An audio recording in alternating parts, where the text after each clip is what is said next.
우리 다 같이 자리에서 일어나셔서 예수 우리 왕이여 함께 찬양하면서 예배로 나아가겠습니다.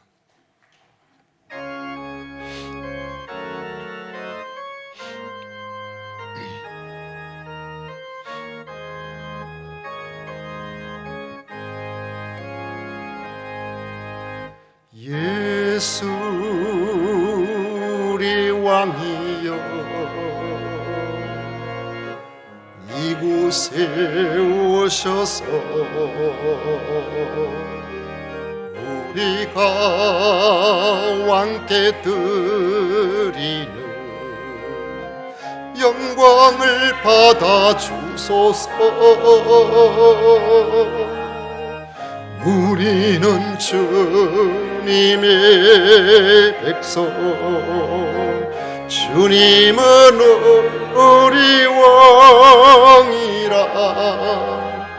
왕이신 예수님 오셔서 좌정하사 다스리소서.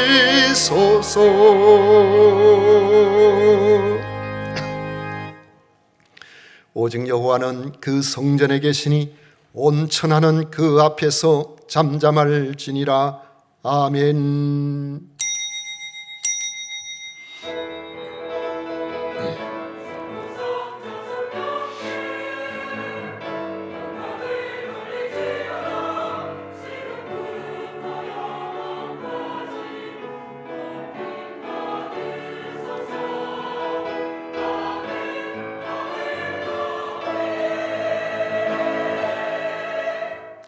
저희들의 참 소망 되시는 성삼위 하나님을 찬양하고 경배합니다. 마음과 정성과 뜻을 모아 예배를 드리오니 연락하여 주옵소서. 예배의 모든 순서를 통하여 하나님은 영광을 받으시고 저희들은 기쁨이 충만한 시간이 되게 해 주옵소서. 예수님 이름으로 기도하옵나이다. 아멘. 찬송가 21장 다 같이 부르겠습니다.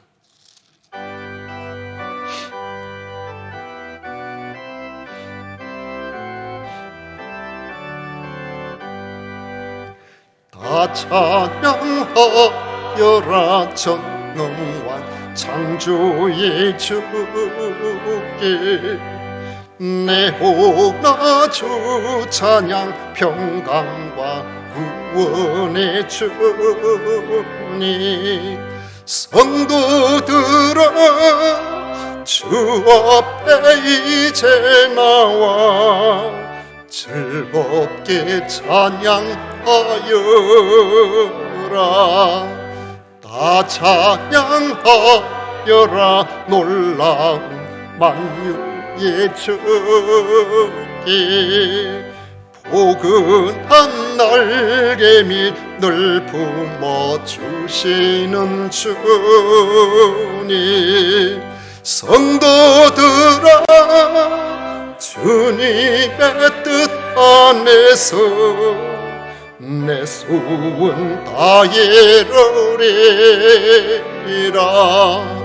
다 찬양하여라 온 몸과 마음을 바쳐. 이 세상 만물이 주 앞에 다 나와 찬양. 성도들아 기쁘게 소리 높여 영원히 찬양하여라.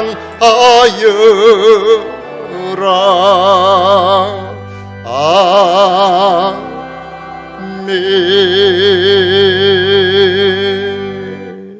성시교독 교독문 제42번 함께 교독하겠습니다. 찬송가 뒤에 있는 교독문 제42번입니다.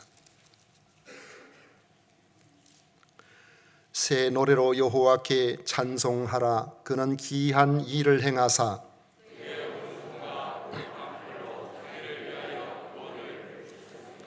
여호와께서 그의 구원을 알게 하시며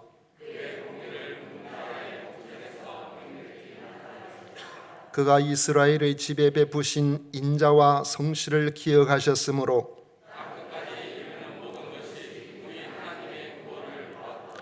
온 땅이여 여호와께 즐거이 소리칠지어다.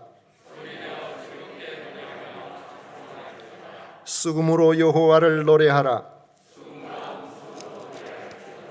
나팔과 호각 소리로 왕이신 여호와 앞에 즐겁게 소리칠지어다.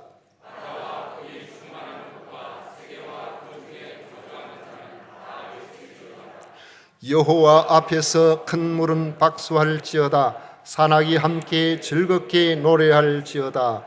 아멘. 다 같이 신앙 고백 드리겠습니다.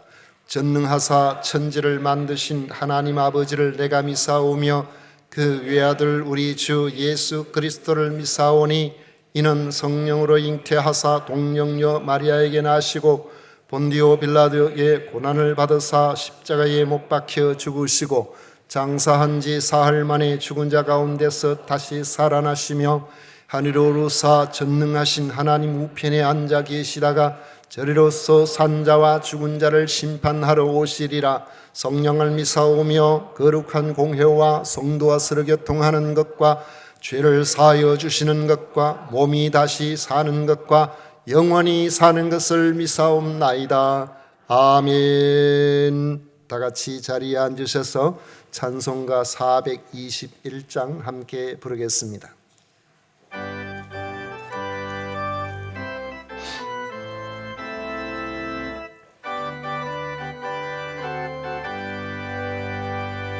내가 예수 믿고서 죄사함 받아 나의 모든 것 다 변했네. 내가 가는 길 천국 길이요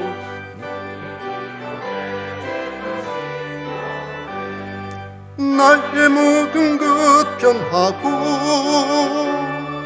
그 피로 구속받았네. 하나님은 나의 구원 되시오니 내게 정죄함 없겠네. 주님 밝은 빛에 사으둠에 치니 나의 모든 것 다 변했네. 지금 내가 주 앞에 온전케 됨은 주의 공로를 의지함일세. 나의 모든 것 변하고 그 피로 구속받았네. 하나님은 나의 구원 되시오니 내게 정죄함 없겠네. 내게 성령 임하고 그 크신 사랑 나의 맘에 가득 채우며 모든 공포 내게서 물리치시니 내 맘 항상 주 안에 있겠네. 나의 모든 것 변하고 그 피로 구속받았네. 하나님은 나의 구원 되시오니 내게 정죄함 없겠네. 아멘. 이 시간 차성수 장로님 우리를 대표해서 기도하시겠습니다.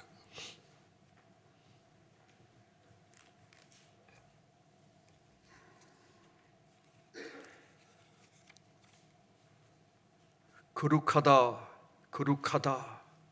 하나님의 영광이 온 땅에 충만하도다.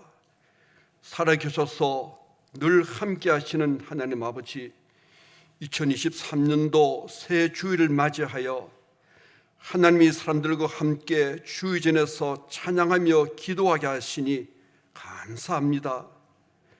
지금까지 하나님의 은혜로 살았습니다. 앞으로도 함께 하실 하나님의 은혜에 감사드립니다.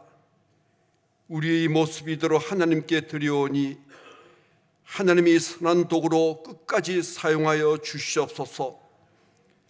저희들이 세상 속에 살면서 주님의 마음을 본받아 살기를 간절히 원하였건만 아직도 내 속에는 자아가 살아있음을 회개하오니 주님이 보혈로 정결케 하여 주시옵소서. 우리의 삶을 통하여 하나님의 영광 받으시기만을 원하오니 하나님 도와주시옵소서. 세계가 아무리 어렵다고 하여도 우리 대한민국이 전적인 하나님 은혜로 세계가 부러워하는 살기 좋은 부강한 국가가 되기를 간절히 바랐고 원합니다. 한국 교회가 교회마다 하나님 뜻에 합당한 교회가 되어서 세상의 빛을 발하도록 하나님 도와주시옵소서. 2023년 올해는 오직 성령이 우리에게 임하시어 우리가 구하고 찾고 두드릴 때 응답받는 해가 되게 하옵소서. 주님이 증인된 삶을 간증하며 기쁨을 누리며 살도록 인도하여 주시옵소서. 진주 세금산 교회가 서로 섬기며 하나님으로부터 받는 사랑을 마음껏 누리는 교회가 되기를 원합니다. 우리 교회를 통하여 주의 나라가 확장되어 나가도록 은혜에 은혜를 더하여 주시옵소서. 이 시간 하나님의 말씀을 대언하실 목사님에게 성령의 권능이 함께 하셔서 말씀이 선포될 때 우리 모두 하나님을 만나 감격하는 능력의 시간이 되게 하여 주시옵소서. 우리가 하나님께 드리는 예배를 받으시고 하나님 기뻐하시기를 간절히 바랐고 원하며 살아계신 예수님 이름으로 기도 올려옵나이다. 아멘.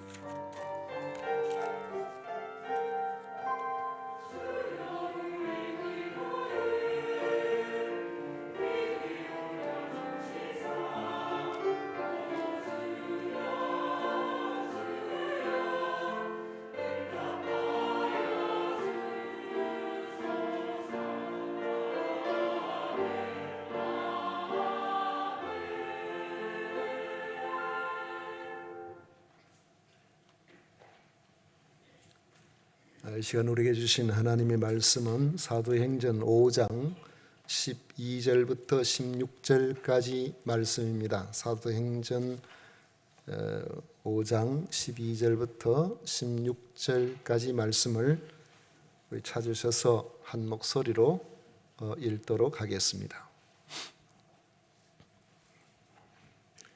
찾으셨으면 다 같이 12절부터 읽겠습니다. 사도들의 손을 통하여 민간의 표적과 기사가 많이 일어나매 믿는 사람이 다 마음을 같이하여 솔로몬 행각에 모이고 그 나머지는 감히 그들과 상종하는 사람이 없으나 백성이 칭송하더라. 믿고 주께로 나오는 자가 더 많으니 남녀의 큰 무리더라.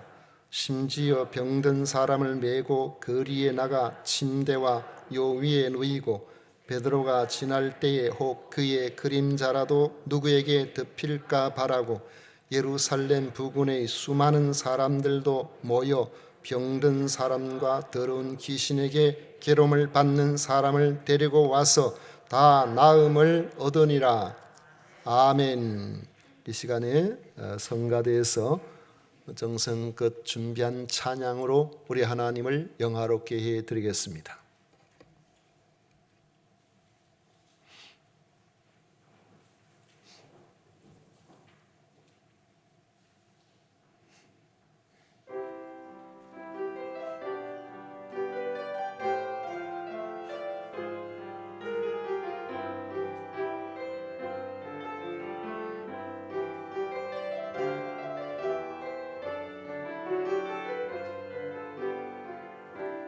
나라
아멘.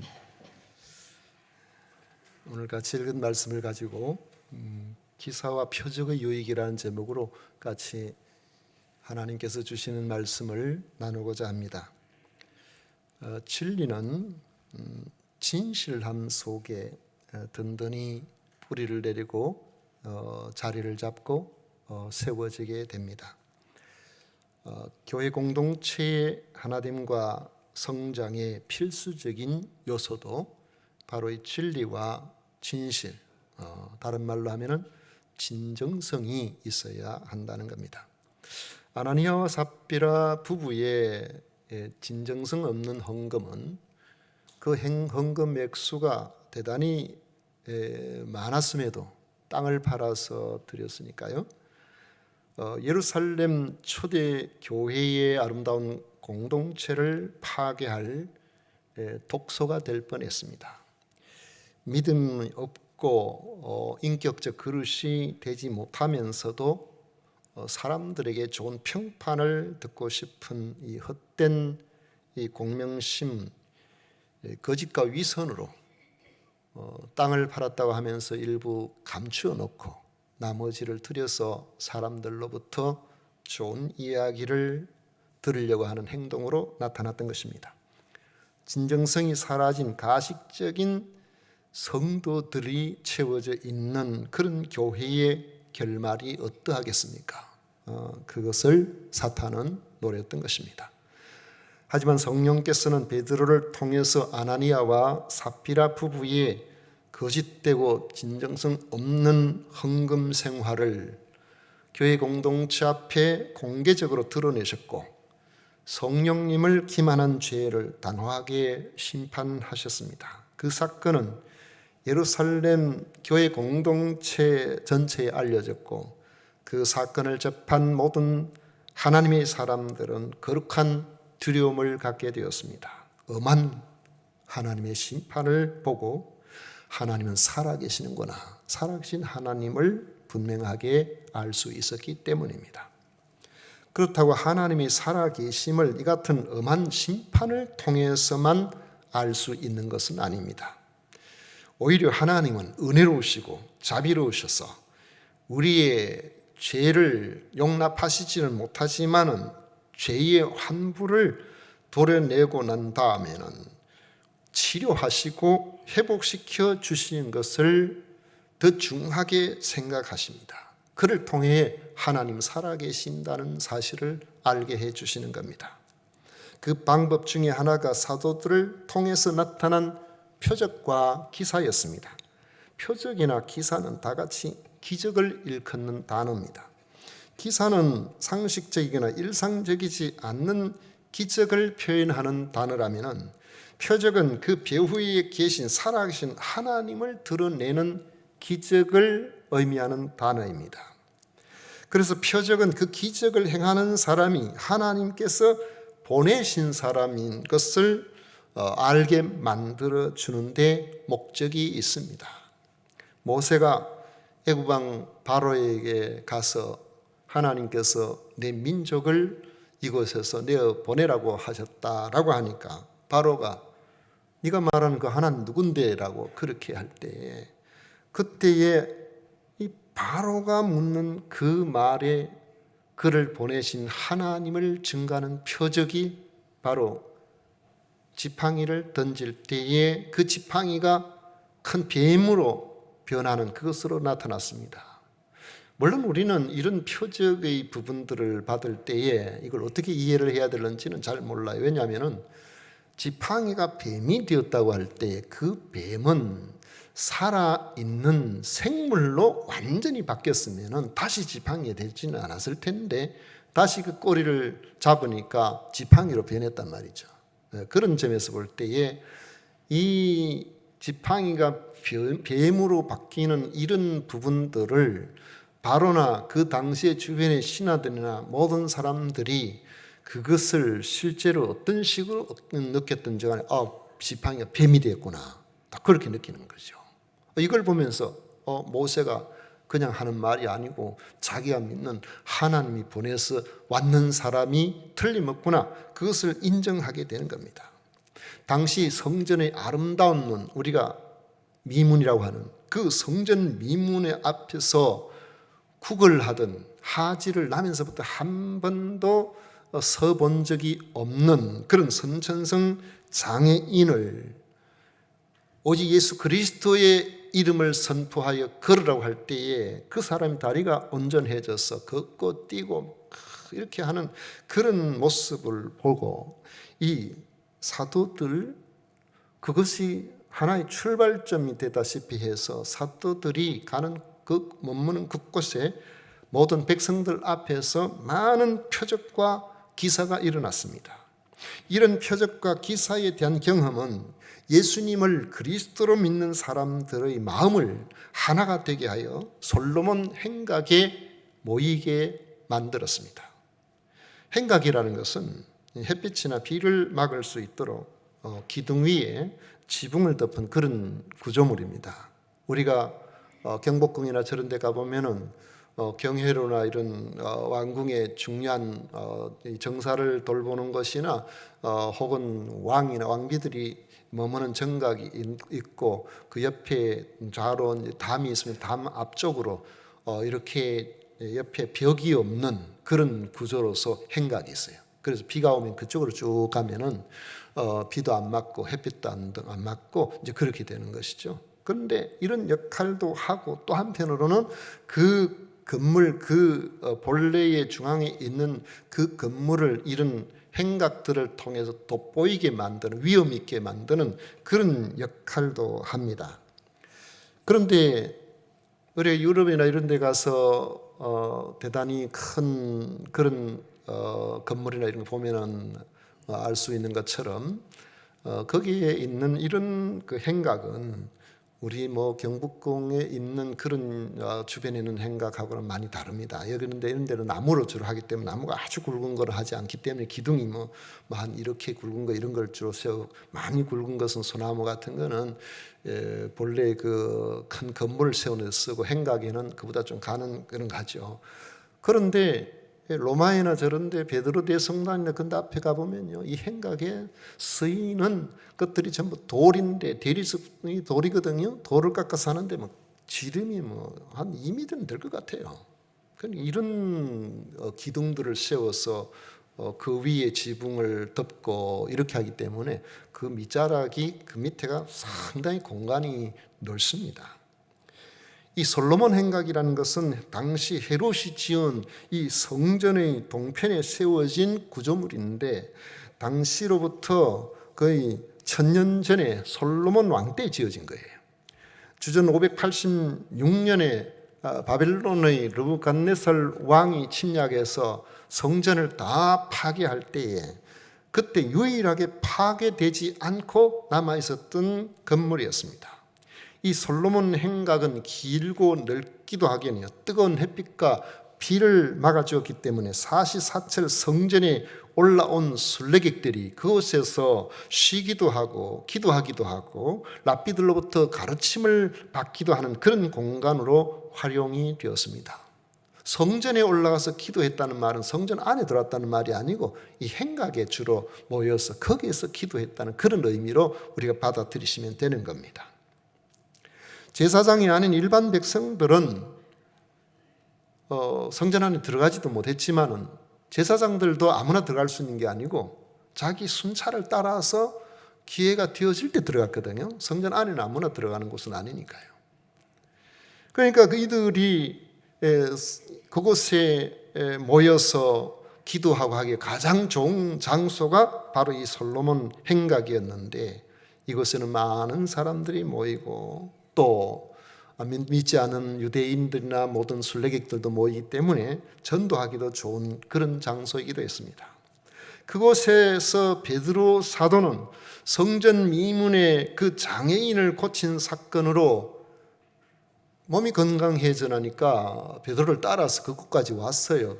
베드로가 있으면 고쳐진 사람이 성전 미문에 거기에 있는 사람이 평생 동안 다리를 못 쓰고 앉아서 국을 하고 있으니까 예루살렘 사는 사람이든지 아니면 순례객들이든지 사실 제일 유명한 사람은 그 사람이었거든. 왜냐하면 지나면서 안 본 사람이 없으니까. 근데 그 사람이 고침을 받아가지고 자기 발로 걸어서 막 뛰면 좋아가지고 베드로 옆에 서 있는 것을 보니까 어찌 이런 일이 다 일어나는가 그런 느낌이 안 들었겠어요. 그래서 이 사람이 이렇게 고쳐진 것이 내가 고친 것이 아니다. 이 사람이 내 힘으로 고쳐진 것이 아니고 바로 살아계신 하나님 예수 그리스도로 말미암아 이 사람이 건강해졌다. 그러니까 믿는 사람이 거기에 막 엄청나게 늘어나게 된 거예요. 그래서 처음에는 3,000명, 나중에는 5,000명 믿는 사람이 속속들이 늘어나게 되고, 오늘도 읽은 말씀의 14절에 보면은 믿고 주께로 나오는 자가 더 많으니 남녀의 큰 무리더라, 이렇게 말씀하고 있습니다. 그들은 가정에 모여서 음식을 나눠 먹는 교제도 소수로 했지만은 또 사도행전 2장 46절에 보면은 날마다 마음을 같이하여 성전에 모이기를 힘썼습니다.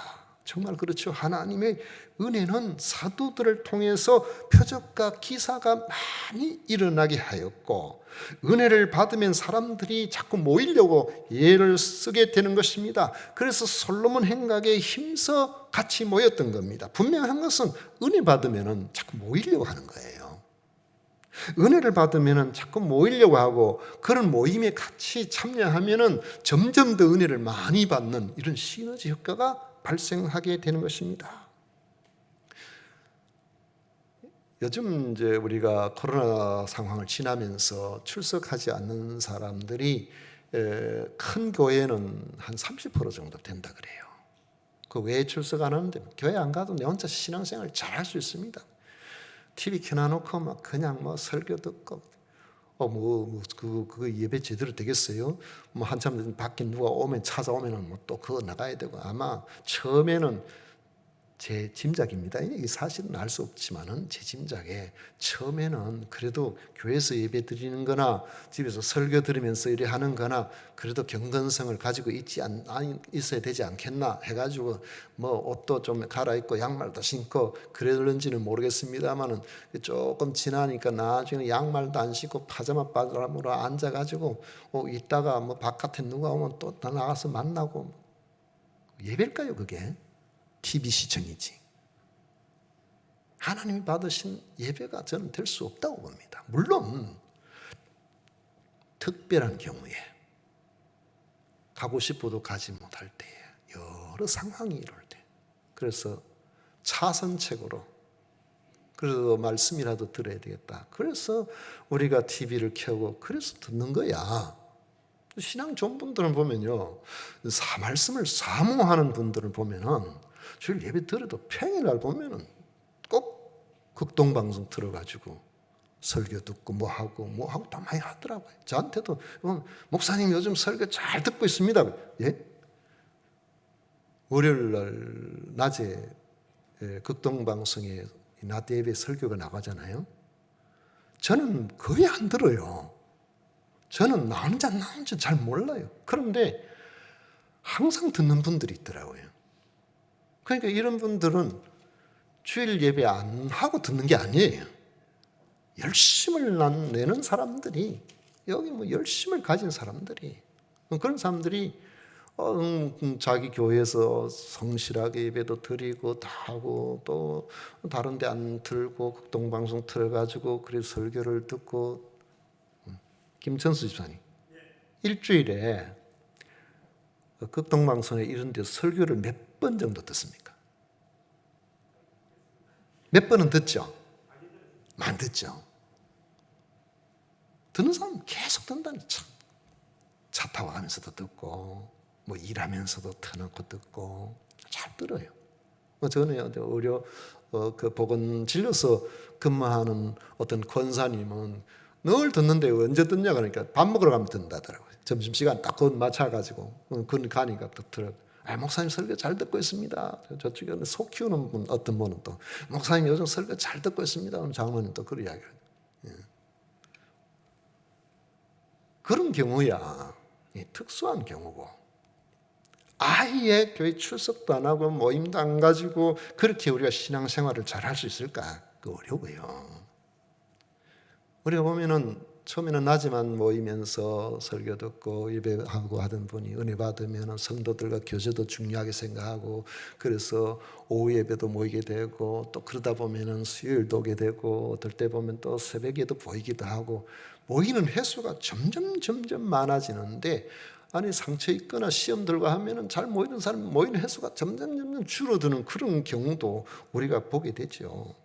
그러니까 아무리 뭐라고 하더라도 모이기를 힘쓰는 것이 우리의 믿음에 유익한 겁니다. 히브리서 기자는 히브리서 10장 25절에 모이기를 폐하는 어떤 사람들의 습관과 같이 하지 말고 오직 권하여 그날이 가까움을 볼수록 더욱 그리하자 그랬어요. 은혜가 좀 안 돼도 모이기를 힘쓰십시오. 모이기를 힘쓰면 하나님께서 은혜를 주십니다. 그런데 은혜를 받게 되면 나타나는 현상 중에 하나가 주변 사람들로부터 칭찬을 받는다는 거예요. 그전에 안 그랬는데 뭔가 좀 달라졌어. 이전하고는 좀 달라. 말도 다르고 표정도 다르고 행동도 좀 달라요. 은혜를 받으면 또 은혜 받은 사람들끼리 동료의식이 생기고, 은혜를 받으면 다른 사람들과의 연대가 생기고 사람이 너그러워지고 그렇게 되거든요. 그런데 그것을 못마땅하게 생각하는 사람들도 생기긴 합니다. 이런 사람들은 자기와 다른 사람에게 강한 배타성을 가지고 있는 그런 사람들인데, 당시로 보면 바리새인과 같은 그런 사람들, 이들에게서 나타나는 현상은 배척하고 시기하고 미워하고 까닭 없이 박해하고. 그런데 이런 사람들은 무조건 싫어하는 사람, 늘 반대하는 사람. 물론 안 믿는다고 다 박해자가 되고 반대하는 건 아닙니다. 사람들 중에는 복음을 받아들이지는 않지만 심정적으로 그리스도인들에 대해서 별로 나쁜 감정이 없는 사람들도 있습니다. 이런 사람들은 사람들을 평가할 때에 종교적 관점에서 평가하기보다도 그 사람이 얼마나 윤리적인가, 그 사람이 얼마나 괜찮은 사람인가, 인정적인 면을 더 중시하는 그런 사람입니다. 선한 일을 한다고 생각하면 그의 종교와 상관없이 참 그 사람 좋더라, 이렇게 이야기하는 사람들이죠. 예수님을 그리스도로 믿고 변화가 일어나게 되면 이런 사람들로부터 칭찬을 받게 되어 있어요. 13절을 보십시오. 그 나머지는 감히 그들과 상종하는 사람이 없으나 백성이 칭송하더라. 이게 무슨 뜻이냐고요. 공동번역에 보면 이래 놨습니다. 그러나 다른 사람들은 신도들의 모임에 끼어들 생각을 감히 하지 못하였다. 그러면서도 백성들은 그들을 칭찬하였다 그랬어요.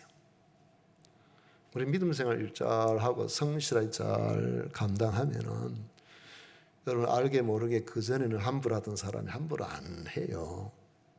우리 지역의 분들도 보면은 예전하고 달리 요즘은 지역분들이 교회에 대해서 존중하는 걸 많이 느낍니다. 하나님께서 기뻐하신 이 지역의 여러 상황들에 대해서 그분들이 마음이, 교회는 안 나오지만, 교회는 안 나와도 교회와의 관계에서 이렇게 잘 지내게 되는 것을 볼 수 있습니다. 사도들 중에는 사도들이 행하는 표적과 기사를 보면서도 감히 이 공동체에 들어올 생각을 못하는 이들이 많이 있었습니다. 우리 교회 여러 가지로 협력하고 그런 분들 보고 제가 그랬거든요. 이장님, 또 안무계 분 선생님, 평일날도 괜찮으니까 제가 차 한 잔 들더니 교회 가십시다. 교회 가서 이 건물 안에 어떻게 생긴지 한번 보시고, 제가 예비 오라고 안 그랬어요. 그냥 교회 한번 가보십시다. 그래가지고 교회 와서 건물도 제가 안내할 테니 한번 보시고 차도 한잔 마시고, 그러면 이분들이 하는 예, 제가 한번 가보겠습니다. 이렇게 안 하고 그분들이 하는 이야기가 목사님 오늘 지금 바빠서 안 해. 다음에 제가 가겠습니다. 그러면서 지금까지 단 한 번도 안 와봤어요. 그분들 중에 참 안타까워요. 근데 이분들은 교회 흉 안 봐요. 교회에 대해서 부정적으로 그렇게 안 해요. 그런데도 예배당 안에 들어오는 걸 겁을 내더라고요.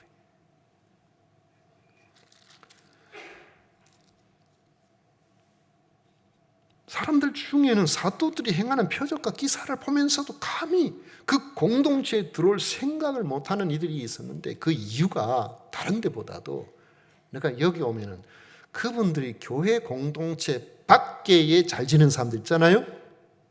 그 사람들로부터 따돌림을 당할까 봐 주로 그렇다는 거예요. 그러니까 그게 겁이 나가지고 선뜻 오지를 못해요. 예전에 교회에서 제가 우리 성도들하고 전도하고 열심히 그래 하면은 어떤 며느리 이래가지고 교회 오고 싶어가지고 그래 이제 교회에 왔는데 교회에 오면은 그 다음날 보면 동네 소문이 나는 거예요. 아무 게 교회 같다더라. 그러면 이 사람 저 사람 우리가 제사가 얼마인데 뭐 교회 가면 안 된다 뭐 어쩌나 하면 저 멀리 있는 시어머니가 뭐 당장 쫓아와가지고 못 가게 해요. 그 다음날 눈물을 줄줄 흘리면서 저 교회 가고 싶은데요 우리 집안에서 못 가게 해요. 그러면서 그런 교회 출석도 잘 못하고 그런 분들을 종종 보거든요. 그렇지만 그런 분들이 교회의 악감을 갖고 있지 않아요. 교회 호의적이에요. 자기는 안 나가도 아이들 보내려고 해요.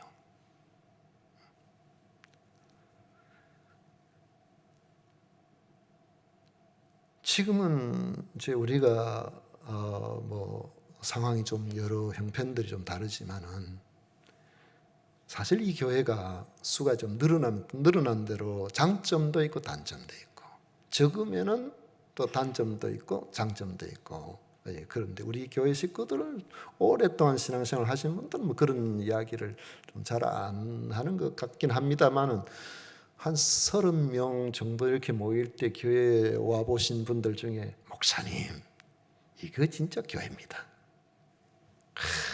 가족적인 분위기 속에 너무 좋습니다. 100명 정도 됐는데 어떤 분이 오더면 목사님 진짜 딱 좋습니다. 지금 우리가 이를테면 지금 오신 분들 중에는 목사님 이야 진짜 교회 좋습니다. 그럼 어떤 뭐가 좋은지를 모르겠어요. 좋을 때 그 수가 많아져 버리면은 처음에 우리 교회가 한 30명 정도 그 정도까지는 사택에서 그 밥을 국수 해가지고 점심 때 같이 먹었거든요. 사택에서 국수 하는데 그 뭐 제대로 뭐가 됩니까? 그러니까 이게 물을 트면 물도 쫄쫄쫄 나오고 막 그 그릇을 씻는 것도 물이 없어 제대로 못 씻고 또 뭐 조금 수가 늘으니까 그 밥을 먹는데 말이죠. 엉덩이 이러면 이쪽 사람 부딪히고 저러면 저쪽 사람 부딪히고 그래가지고 얼마 안 되고 바로 그냥 그 옆에 그 식당 지었잖아요. 돈도 없으면서도 그래 어떤 식당 지어가지고 또 그렇게 했었는데 이 당시에 그들이 교회를 좋게 본 것 중에 하나가 사람들은 어쨌든지 자기 친한 사람 몇천만 지내고 그렇지 않으면 잘나면 잘났다고 못난 사람 무시하고 막 이러는데 교회 보니까 막 서로 너무너무 잘 지내거든. 지위가 높은 사람이나 낮은 사람이나 부유한 사람이나 가난한 사람이나 같이 막 이렇게 서로 도우며 살아가는 모습이 너무너무 아름답기 때문에 또 지금은 이제 병이 들어도 웬만해서는 목사님 기도해 주세요 하고 기도 부탁을 잘 안 합니다. 기도해 주려고 해도 거절하면은 우리 목사님 좀 무안할까 싶어가지고 그냥 이렇게 못 하고 막 그냥 해서 그렇지. 요즘은요 안수기도 어림도 없어요. 내 머리에 손 얹는 거 싫다는 거예요. 그래서 저는 아예 안수 안 합니다. 특별한 경우 아니면. 본인이 원하는 거 아니면. 그러니까 웬만한 병은 병원에 가면 다 고쳐준다고 생각하기 때문에 그런 거죠. 그래서 하나님을 찾기보다는 좋은 의사, 좋은 병원 찾는 것이 더 우선되는 하나님은 보조 역할을 하는 이런 상황이에요. 이게 거꾸로 됐잖아요. 하나님이 주로 하시고 그 의사와 병원과 약이 보조 역할을 하는 이런 이 마인드를 가져야 되는데 이 반대로 이거 하다가 안 되면은 기도하는 이런 정도 그렇게 돼버리죠. 이렇게 하되니까 기도해도 능력이 잘 안 나타나요. 기도의 능력은 주로 사모하는 사람들에게 나타나거든요. 그런데 2000년 전 당시에는 의료 환경이 극도로 열악할 때입니다. 거의 집집마다 크고 작은 병에 시달리는 사람들이 얼마나 많았습니까? 저희들 어릴 때만 해도 의료 환경이 얼마나 나빴는지 여러분 제 나이쯤 되는 사람들 무릎이나 이런 데 한번 보세요. 전부 그 헌데가 나가지고 그거 제대로 치료 못 받아가 약 안 발라가지고 막 덧나가지고 상처투성이잖아요. 요즘 한 60대 50대쯤 되시는 우리 권사님 저 집사님 스타킹 신고 그 뭐 치마 입고 해서 그렇지 좀 한번 벗어보세요.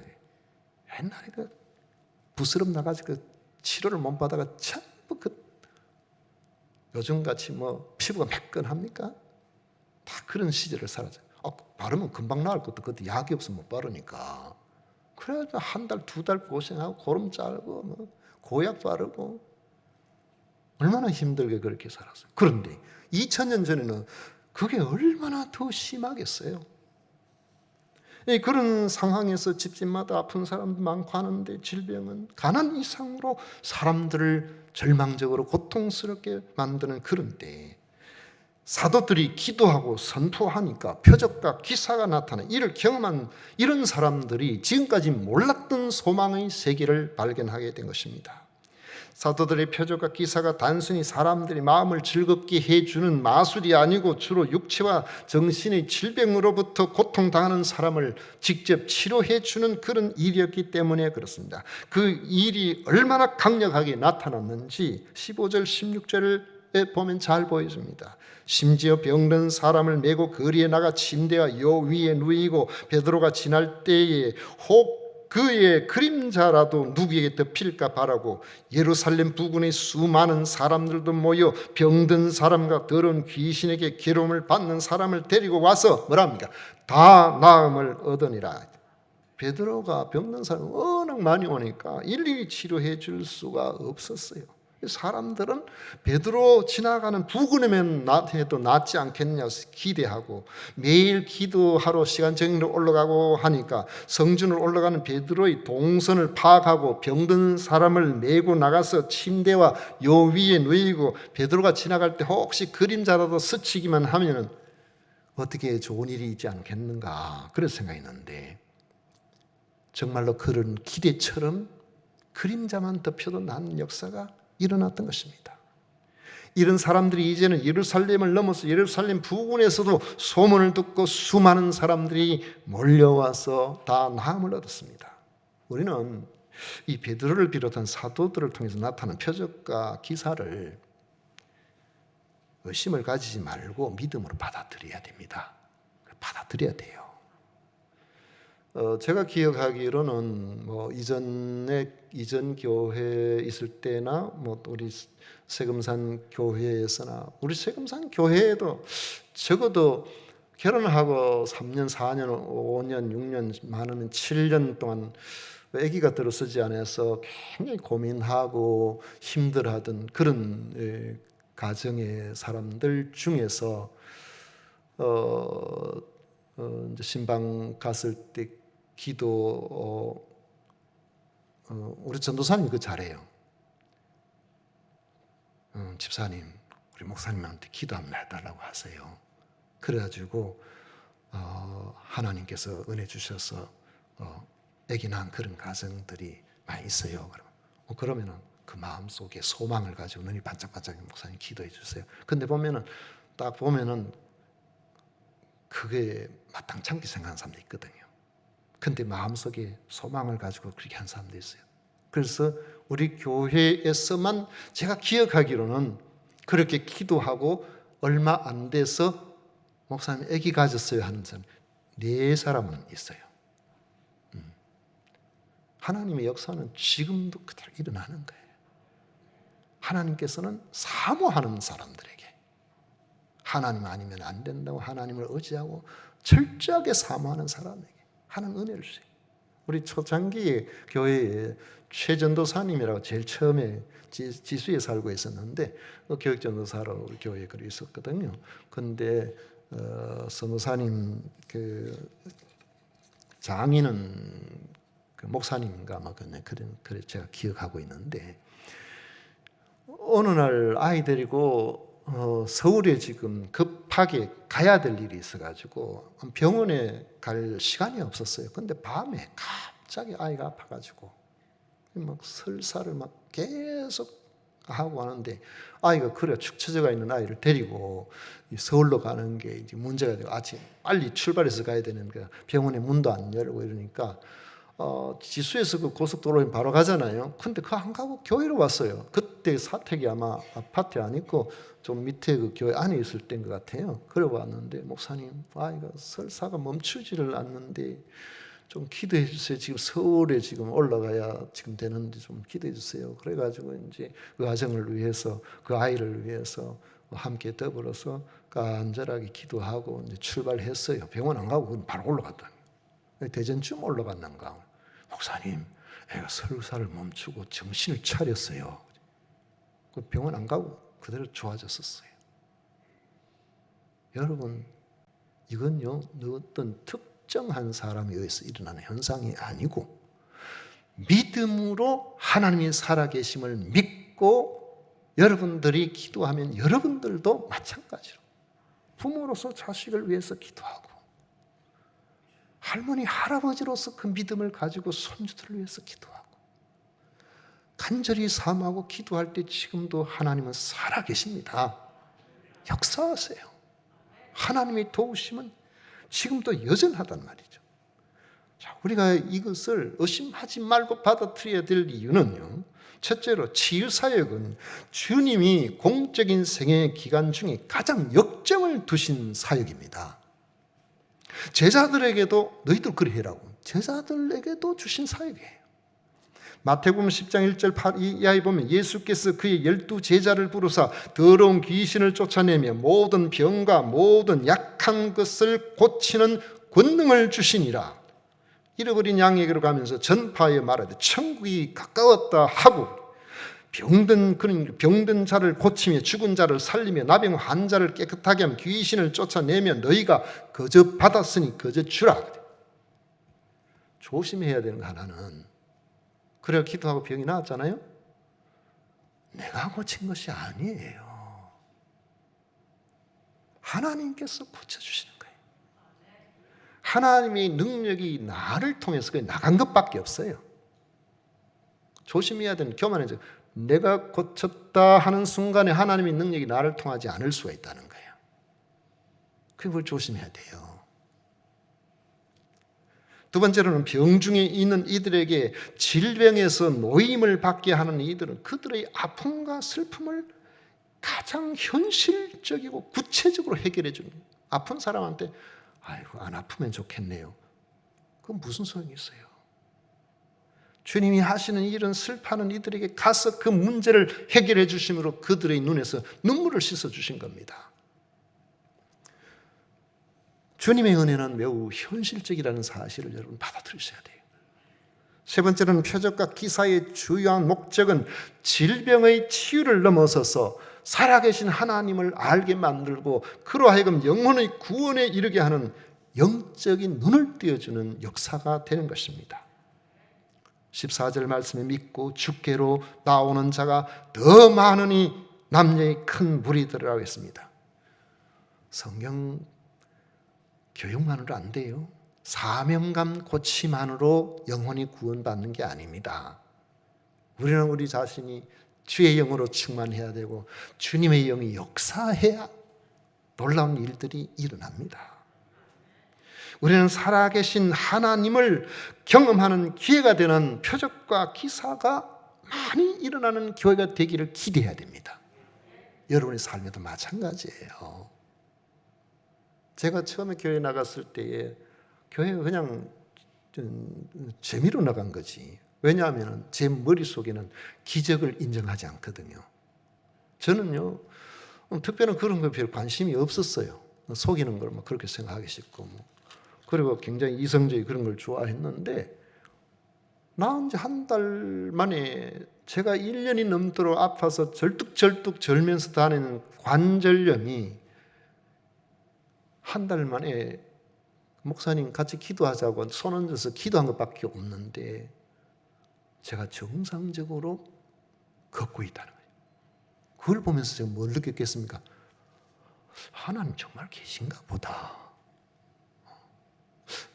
저 사람들은 좀 미쳐가지고 말이지 보이지도 않은 하나님 믿는다 그러고 맨날 절하는데 한 달 다니도 그렇잖아요. 그런데 어느 순간에 제 무릎을 보면서 하나님이 계신가 보다. 제 마음에 그런 생각이 들었던 거예요. 그 생각은 조금 이따 들었어요, 사실은. 왜냐면 처음에는 안 믿어져가지고, 이거 내가 똑바로 걷긴 한데, 아마 어쩌다가 이랬을 거야. 아마 그렇게 생각이 싹 들어왔거든요. 그런데 그 다음날 되니까 또 절고 있더라고. 그래가지고, 아이고, 하나님, 그 목사님, 좀 의심하지 말고 믿으라고 했는데, 제가 이게 의심했는가 봅니다. 그랬더니, 그 다음 주일 교회 오는데, 안 절더라고요. 그 무릎에 이 관절이 심하면 관절이 다 오거든요. 무릎만 오는 것이 아니고 사방이 다 와요. 류마티스성 관절염 오면 낫지도 안 하고, 침 넣어가 물 빼고 피 빼고 막 이래 하거든요. 근데 무릎이 퉁퉁 부어요. 엄청나게 부어가지고 이 무릎이 힘이 없으니까 절뚝절뚝 절고 이렇게 되는데, 그런데 그때의 고침을 받고 지금 벌써 한 50년이라는 세월이 흘렀는데 한 8년쯤 됐겠네요. 아직까지 무릎이 튼튼합니다. 한 40년 동안 흔적이 있어요. 부었는 게 싹 안 빠지더라고요. 그리고 가끔가다 무릎 꿇고 기도할 때면 그 잘못 맞으면 깜짝 놀라요. 참 무릎이 이게 고침을 받은 그런 무릎이지. 다 기억을 새롭게 하고. 걷는데 아무 지장 없는데 무릎 꿇을 때 한번 잘못만 하면 한 번씩 아플 때가 있었거든요. 요즘은 그런 일도 없습니다만은. 하나님이 주신 은혜는, 기적은, 표적은, 내가 잘 모르던 하나님, 설마 했는 하나님, 살아계신 하나님이구나. 내가 기도하면 들으시는 하나님이구나. 그걸 알게 만들어서 우리가 지금까지 몰랐던 영적인 안목이 발생해서 예수님을 그리스도로 믿게 되는 그 자리로 우리를 인도해 주시는 겁니다. 그러니까 여러분 개인적으로도 기적을 많이 경험하시기를 축복합니다. 이게 여러분의 삶에 기적이 일상이 되는 삶이 단순히 육체의 고침뿐만 아니라 그 외의 다른 삶에도 하나님의 돌보심을 늘 여러분들이 알고 그렇게 살아가셔야 돼요. 위대한 사역자들, 큰 교회와 개척해가지고 몇만 명씩 모이는 그런 교회 목사님들 자서전 같이 쓰는 거 보면요, 그분들이 한 번씩 이야기할 때 보면은 특징이 있어요. 그분들이 신학을 하기 전에, 부르심을 받기 전에 대부분 하나같이 아주 치명적인 병으로 죽음의 고비를 넘겼다는 특징이 있습니다. 부산의 정필도 목사님도 폐병으로, 조용기 목사님도 폐병으로, 그 당시는 못 먹어가지고 전부 3기, 4기 돼가 죽는다고. 제가 정확하게 잘 모르겠습니다. 우리 김용길 목사님도 폐 때문에 고생하셨죠. 제 사연을 자세히 못 들어서 하나님 부르신가 하면 관계가 있을 것 같아요.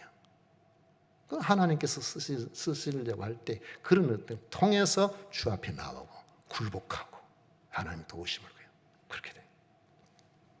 말씀을 맺습니다. 우리는 신앙생활에 순수해야 됩니다.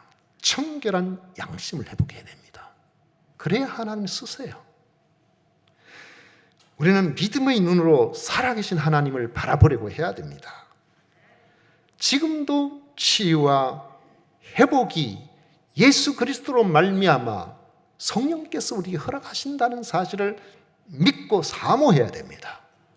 그래 우리 하나님께서 주신 은혜가 있는 겁니다. 그곳에서 일어나는 표적과 기사를 금년 한 해 여러분 삶에 많이 좀 경험해 보세요. 이거는 사람의 말로 그냥 이해할 수 없는 그런 건데, 이건 하나님이 하셨다고밖에 말할 수 없습니다. 저 이 이야기를 우리 성도님들 가운데서 많이 들어요. 여러분 모두가 이렇게 되기를 축복합니다. 그래야 여러분 일상에서 하나님이 살아계심을 증명해내는 기적의 삶이 금년 한 해 있으시기를 축복합니다. 기도하겠습니다. 고마우신 하나님 아버지, 크신 은혜 감사드립니다. 올 한 해의 기적의 한 해가 되게 하여 주옵소서. 예수님 이름으로 기도하옵나이다. 아멘. 428장 함께 부르겠습니다.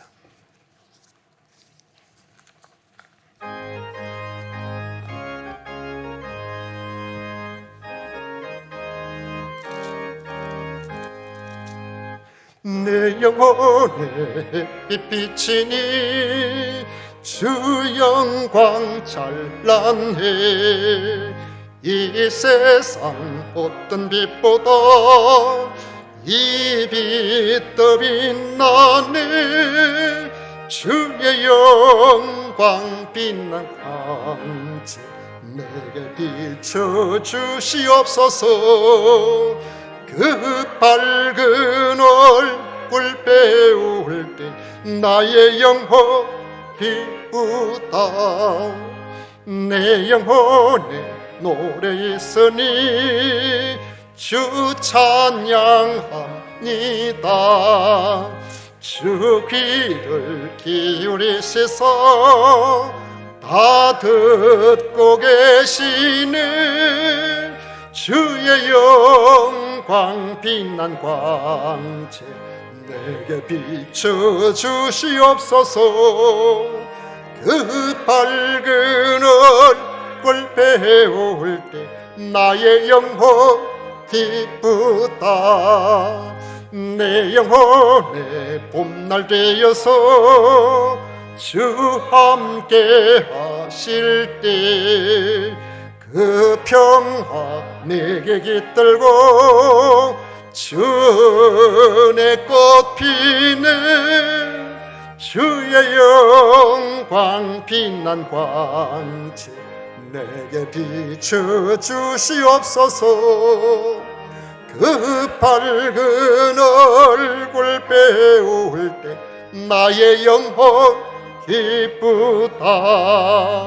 내 영혼에 희락이 있고 큰 소망 넘치네. 주 예수 복을 주시고 또 내려주시네. 주의 영광 빛난 광채 내게 비춰주시옵소서. 그 밝은 얼굴 배울 때 나의 영혼 기쁘다. 아멘.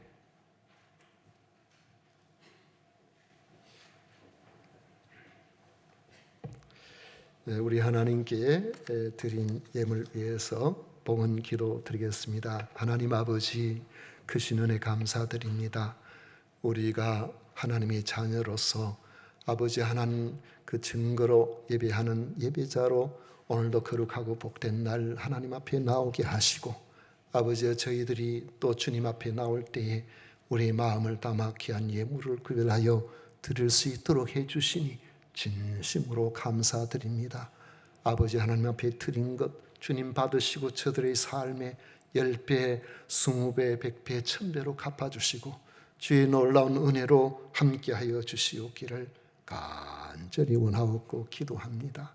우리 아버지 하나님, 또 주님 앞에 감사의 예물로 선교 헌금, 또 건축 헌금으로 아버지 한 주일 헌금으로 또 11조로 구별하는 이들 아버지 하나님 그 구별에 합당한 은혜를 더하여 주시고 하나님 기뻐하심이 강력하게 나타나게 하여 주시옵소서.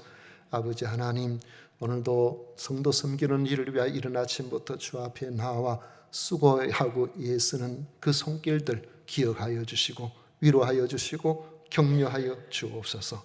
아버지 하나님, 김경훈, 박은지 결혼을 앞두고 새 가정 이룰 수 있게 하심에 감사의 예물을 드렸습니다. 김민 자매 미국 현지까지 인도해 주시고 동행하여 주심에 감사하여 감사의 예물을 드립니다. 김천수 안수사님, 김태희 권사님 아들 진솔이 다시 교회로 불러주셔서 감사를 드립니다. 박복규 성도님 생일 감사 헌금 드립니다. 우리 아버지 하나님 앞에 드린 것 주님 기쁘게 받으시고 아버지의 감사의 제목들마다 하나님께서 기뻐하시는 놀라운 것들로 채워 주시옵소서. 아버지 하나님께 진심으로 감사하오며 예수님 이름으로 축복하며 기도하옵나이다. 아멘. 지금은 우리 구주 예수 그리스도의 은혜와 하나님 아버지의 사랑과 성령 하나님의 위로 축복 교통하시니 겸비히 주님 앞에 나와 주를 사모하는 모든 성도들의 머리 위에 영원토록 함께 있을지어다. 아멘.